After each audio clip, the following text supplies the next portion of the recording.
Welcome to Beneath Your Beautiful, where guests share stories of adversity and perseverance, which inspire, encourage, and challenge us.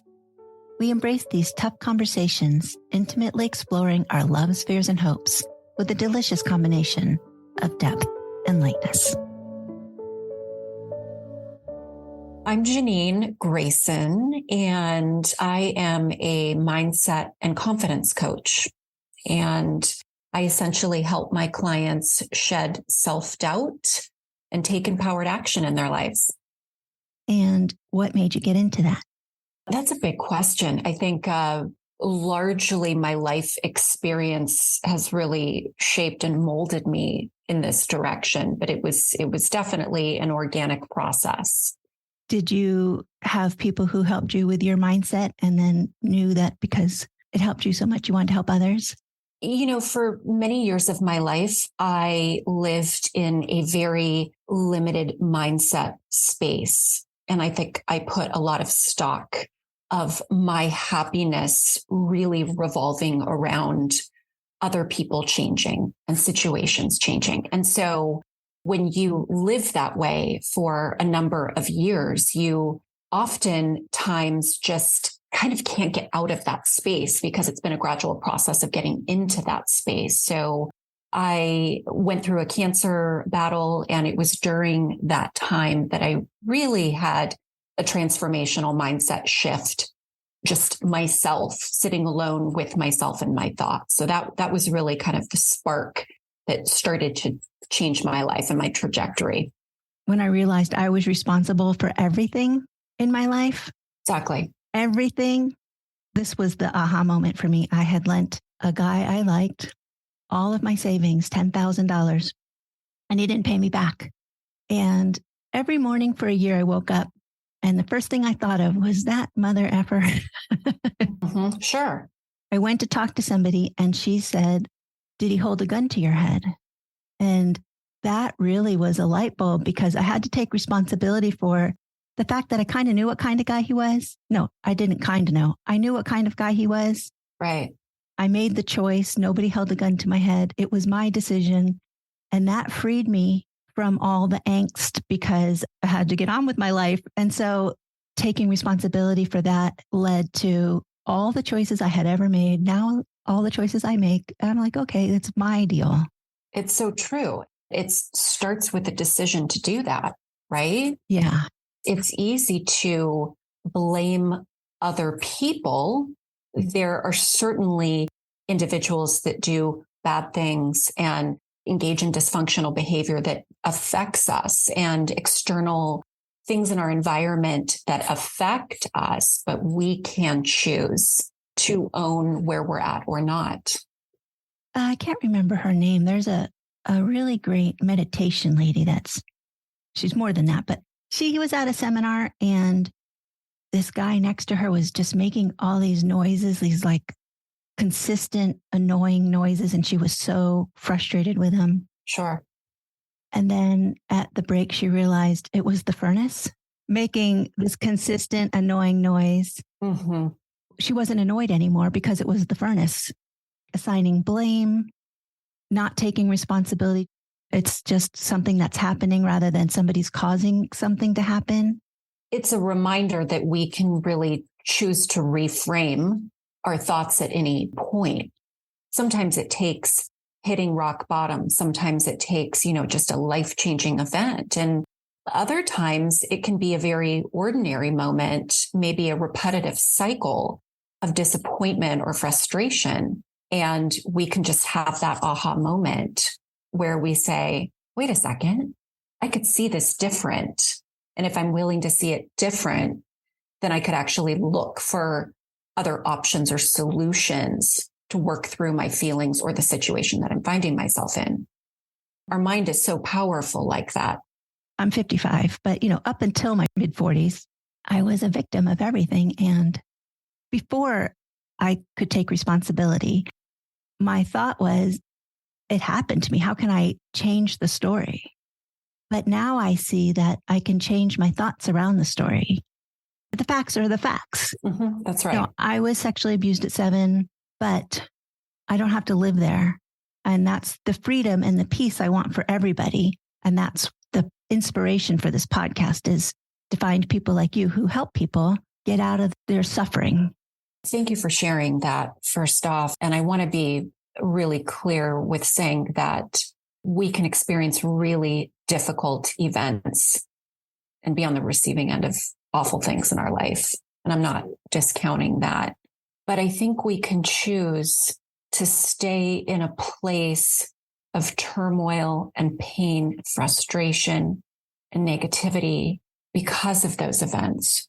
Or we can choose to entertain a new thought or thoughts about the situation and essentially walk ourselves out of that really black hole that we might have spent years of our life in.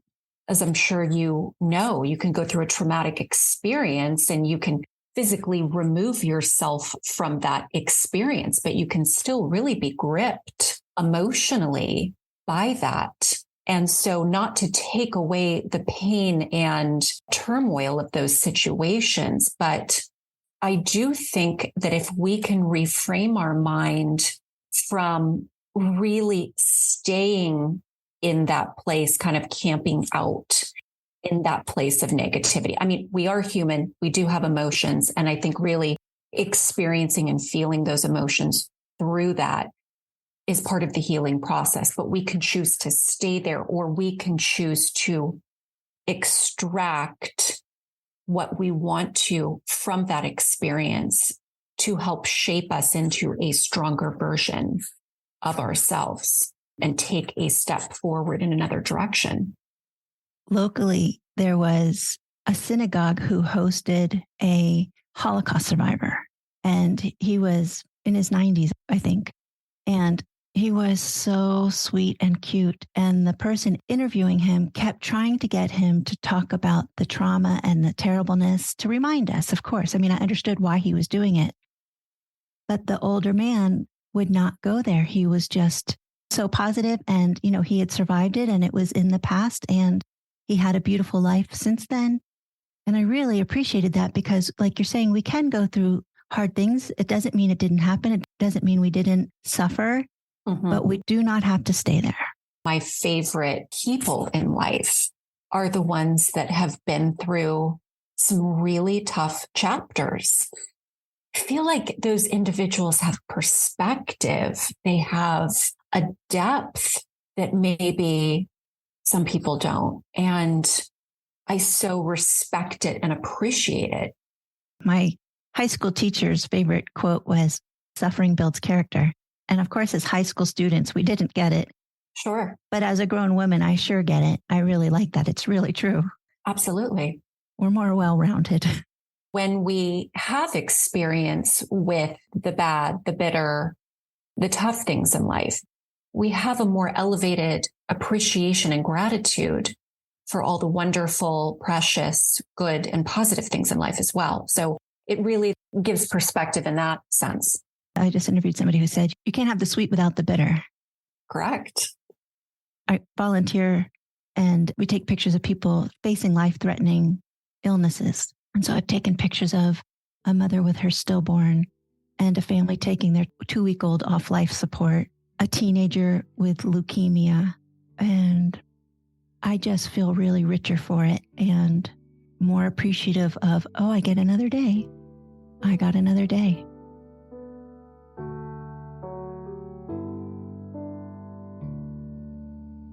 A lot of the pain points of the population that I serve are very much pain points of what I call my previous life, before I really made the choice to kind of transform and change everything in my life. And so I really know what it feels like to be stuck, to have the capacity for change, but to be controlled by thoughts that for some reason tell you nothing's going to change, you can't change, you're sort of stuck. Mm-hmm.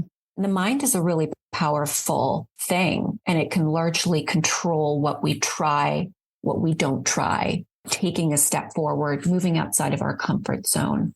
And so I can really relate to that feeling of, gosh, when you find yourself in a really tough situation in life and you almost just feel like you're suffocating. It's scary to move forward, and it's scary to stay in the same situation dealing with what you're dealing with. Yeah. So how do you in particular help people move forward? My process is really helping individuals initially identify what their limiting beliefs are about themselves. And to summarize, I mean, limiting beliefs are thoughts that we have about ourselves or our abilities that largely hold us back in life, that prevent us from trying new things, making different choices, taking a step forward. And the most common kind of limiting beliefs is something that revolves around, I'm not good enough. Yeah. I don't have the capacity to do something, almost like we're discouraging ourselves before we even try. So the first thing that I do is really help my clients extract and identify what those limiting beliefs are that are holding them back. And then we focus on reframing new thoughts. And our belief system that we operate from in life, our beliefs are largely thoughts that are repeated over and over and over again. We engage in a process where we create new thoughts, and we engage in repeating those and reminding ourselves of those new thoughts, and with the goal of turning those into new beliefs. And then the third part of my process is really helping my clients take action.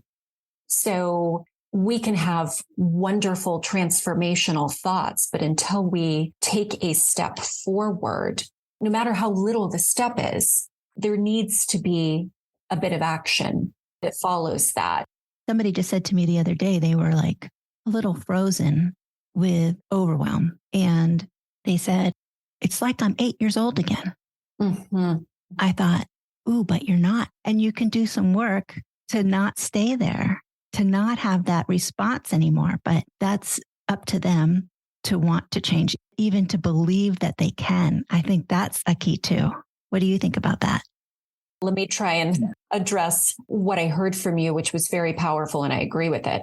So first off, limiting beliefs can absolutely, yes, they can start from childhood. They can stick with us through our adult years, or they can be intensified, or we can pick up additional limiting beliefs through very unhealthy relationships or situations that we find ourselves in life as we are growing and evolving. And what you said about overwhelm, it's such a common feeling to have stress and overwhelm. And overwhelm largely happens when we are taking an overview of a situation. Mm-hmm. Overwhelm largely is the result of like a bird's eye view of kind of the whole situation. Oh gosh, this is what's going on. This is what I'm probably going to have to do.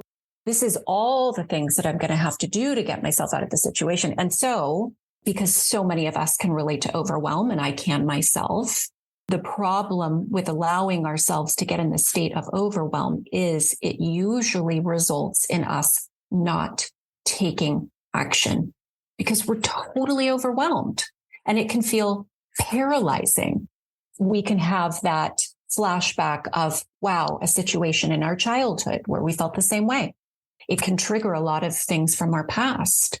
So that's why I believe that focusing on small steps forward, one at a time, is incredibly powerful for change.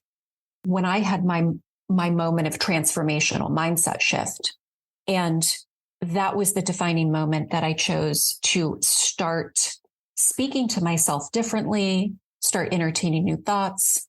And then that was followed by taking new action.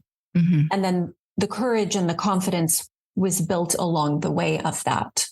If in that moment of having my transformational mindset shift, if I would have thought to myself, wow, you have got to get yourself well from this cancer battle. You've got to find your way out of this toxic relationship that you've been in for years. this could potentially lead to a new career, moving to a new city, a new relationship. If I would have thought in terms of that and looked at the full picture of what potentially may or may not be, the overview, if you will, I think I would have just been debilitated with overwhelm. So I think there's a lot of power at times when we feel overwhelmed to really just focus on what we identify as being the needed next step forward. Because with each step that we take forward, we kind of glance over our shoulder and say, wow, I didn't think I could do that. And, here I am. I just took this step forward. I'm feeling pretty good. So with the momentum of moving forward, we move away little bit by little bit from that overall feeling of just being overwhelmed and riddled with fear. Mm-hmm. I really love what you said about overwhelm. And I've never thought about it as the bird's eye view. But what you made me think about was we're playing a movie. We're picturing all the things that are going to happen in our head of what's going to happen, all the things that have happened in the past, and we're just not being present. What really struck me when you were saying that is that they are not living in this moment, that they are, however old they are, they're not that 8-year-old, and that they're definitely looking forward, going, oh, no, looking back, going, oh, no, it's familiar, and not going, here I am. What can I accomplish this moment? The next step, like you're saying. I really like the bird's eye view because actually you can see backwards and forwards in the bird's eye view, behind you and in front of you. So that is a cool way of visualizing playing the movie in your head.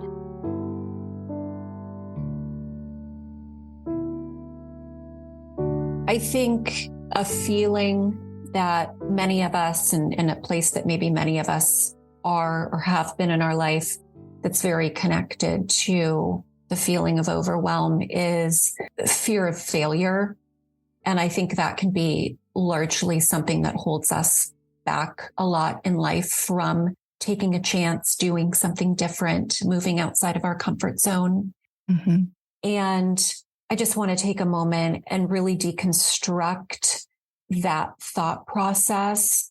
I think there are some really wonderful things that we can gain by experiencing failure, if you will, by things not working out as we had planned. And one of those things is life experience. When things don't work out as planned, gosh, we sure learn a lot about ourselves, and we learn a lot about the situation that we might be facing. And we learn a lot about what we would maybe do different next time. And I think also, failing or experiencing failure helps us build resilience. Resilience is incredibly important, regardless of what chapter you are at in life, because life is full of change. To have the mindset of embracing more imperfect action and just knowing that it's okay to not do things perfect. It's okay to experience failure, because what we get in return from things not working out, I believe, is more valuable. We learn the most when things don't work out, more so than when things work out as planned. I have a funny story about that. I was dating a guy that I knew he wasn't forever. We were having issues, and I asked him to go to a counselor to talk about our issues. And he went, and I thought the counselor would fix him, and then I'd like him more. What happened was he came over after seeing the counselor, and he said, I've realized that you don't love me as much as I love you, and I'm leaving. And I instantly thought, it did work out, just not the way I expected. Right. Isn't that interesting?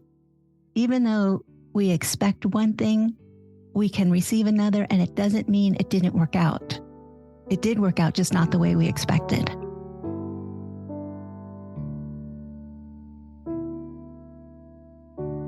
What do you think about having a different mindset, but not making any changes? For instance, my daughter called. She was upset about something. She was emotional about something that had happened at work, and she was crying. and she was berating herself for crying. And I said, your body is so smart because you're letting it out. You're perfectly feeling your emotions. Mm-hmm. Your body is so wise to do that. So I guess the idea is if she could see it differently, but not actually change anything. I don't think she should have not cried. I think she was perfectly being who she was, experiencing the emotions and feelings. You keep saying changing and into action. And I get that because we all can use improvement.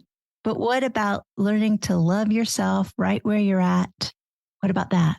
That's a great question. And for some people, that is the transformation. And really good point. And I'm glad you brought that up, because for some people, the transformation is literally physically changing their body or their location or what they do for a living or the relationship that they're in. For other people, it's discovering happiness. For other people, it's learning to love themselves more. Yeah. Shifting our mindset does not make everything perfect.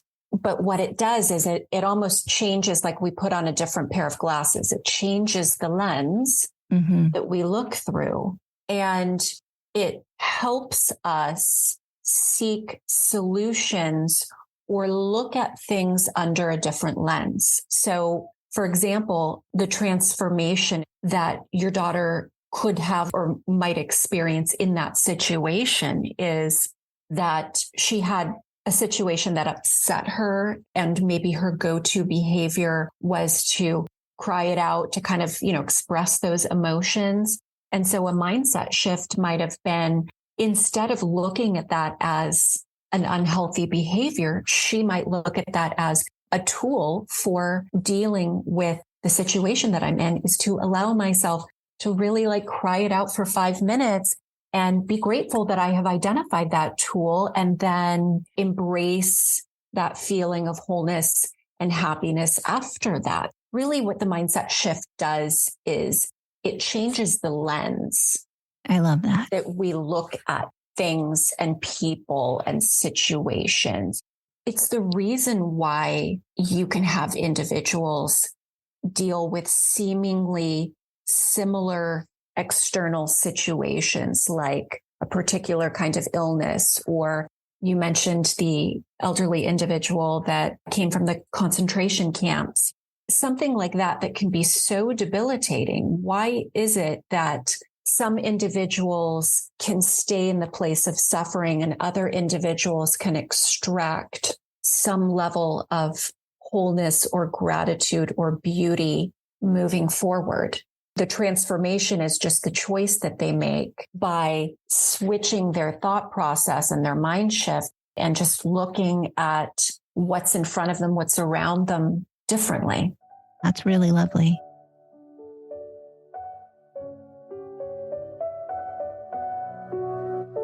Thank you for joining us for this week's episode of Beneath Your Beautiful, hosted by Hara Allison. And thank you for your ratings and reviews. We'll be back next week with a new episode. Stay tuned.